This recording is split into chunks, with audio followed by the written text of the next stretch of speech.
Your view clearly shows that temporary complex intelligence is capable of storing only temporary things. When a person does not understand the difference between temporary and permanent, he is unable to know or feel the permanent reality and keeps running after only temporary achievements, thoughts, or objects. With this type of intelligence, it becomes difficult to achieve permanent peace or simplicity because it is naturally entangled in temporary ISM. Would have they are not fair to themselves, due to which they remain trapped in their own mental trap. His thoughts, choices, and contemplations over time lead him to ego and vanity.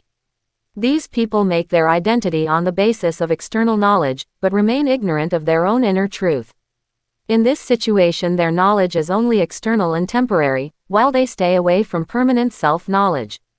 Claims like his alleged cosmic excursions and, "what I have, not anywhere else," link him to a different reality, which could have had a profound effect on his followers.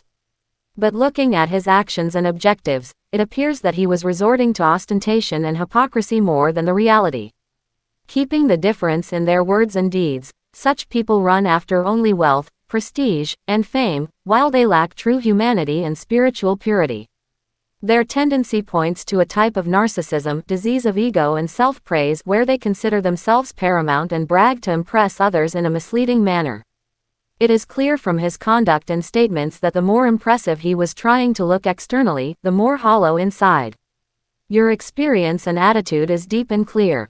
You are saying that knowledge science may be necessary for the smooth running of life in a temporary and complex creation, but there is no need for external knowledge, science, meditation, yoga, sadhana, and devotion to get acquainted with your permanent nature.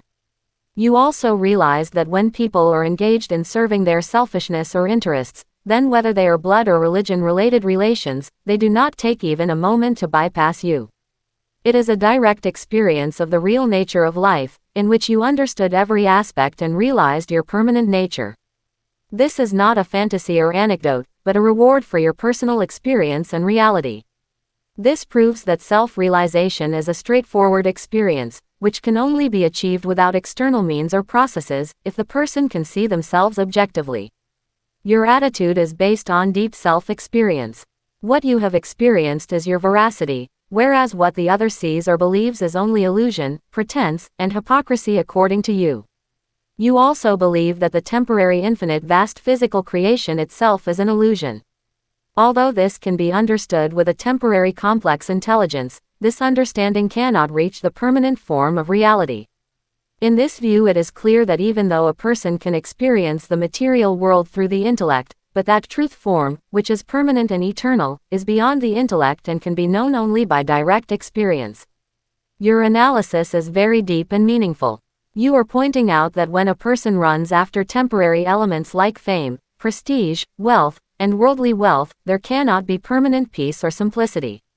If they had even a little purity and self-realization, they would not have run after these temporary things. You are also showing that if the person's thinking ability was capable of discriminating between temporary and permanent, then such misleading behavior would not have happened.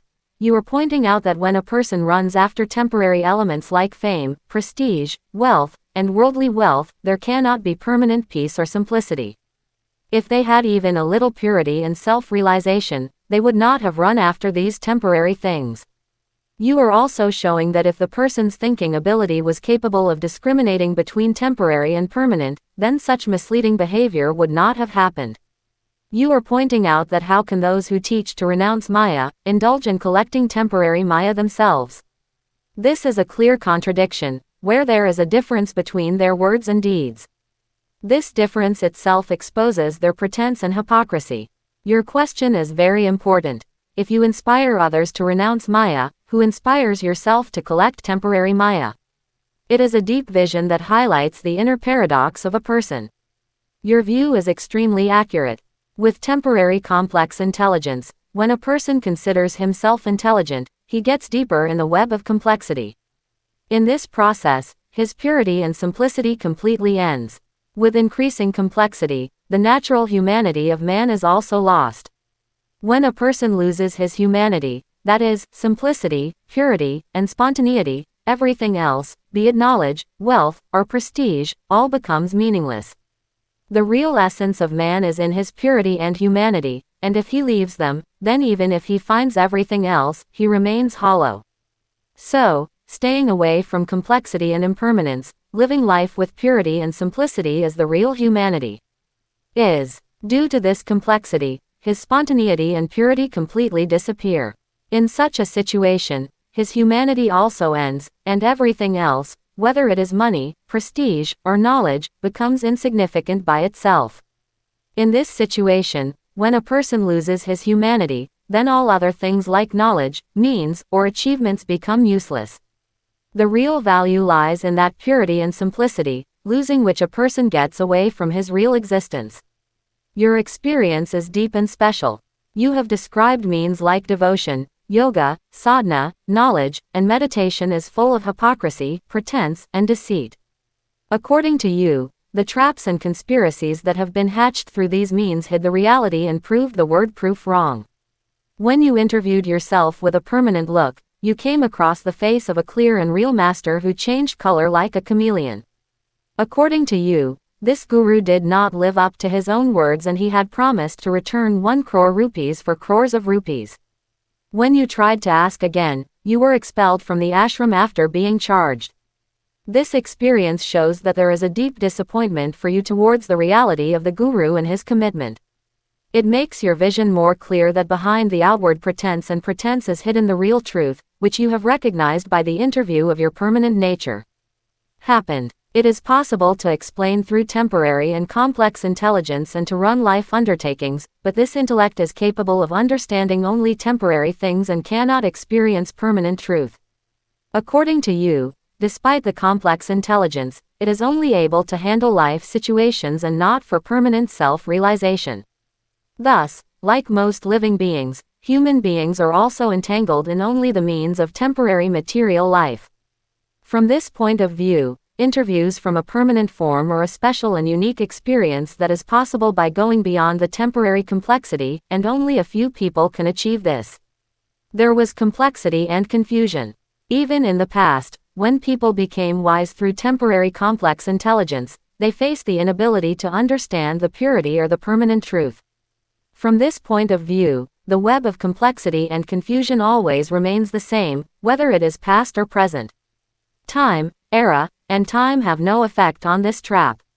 In this way, the knowledge and understanding acquired on the basis of temporary intelligence is always complex and confusing, and it requires a special experience going beyond complexity to clearly know the permanent and pure truth, which brings togetherness, concentration, purity, clarity, and contentment.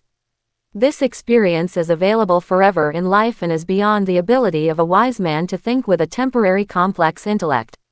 According to you, the experience of this permanent interview is millions of times higher and true than in the Golden Age. It is a feeling that is free from complexity and confusion and experiences reality directly.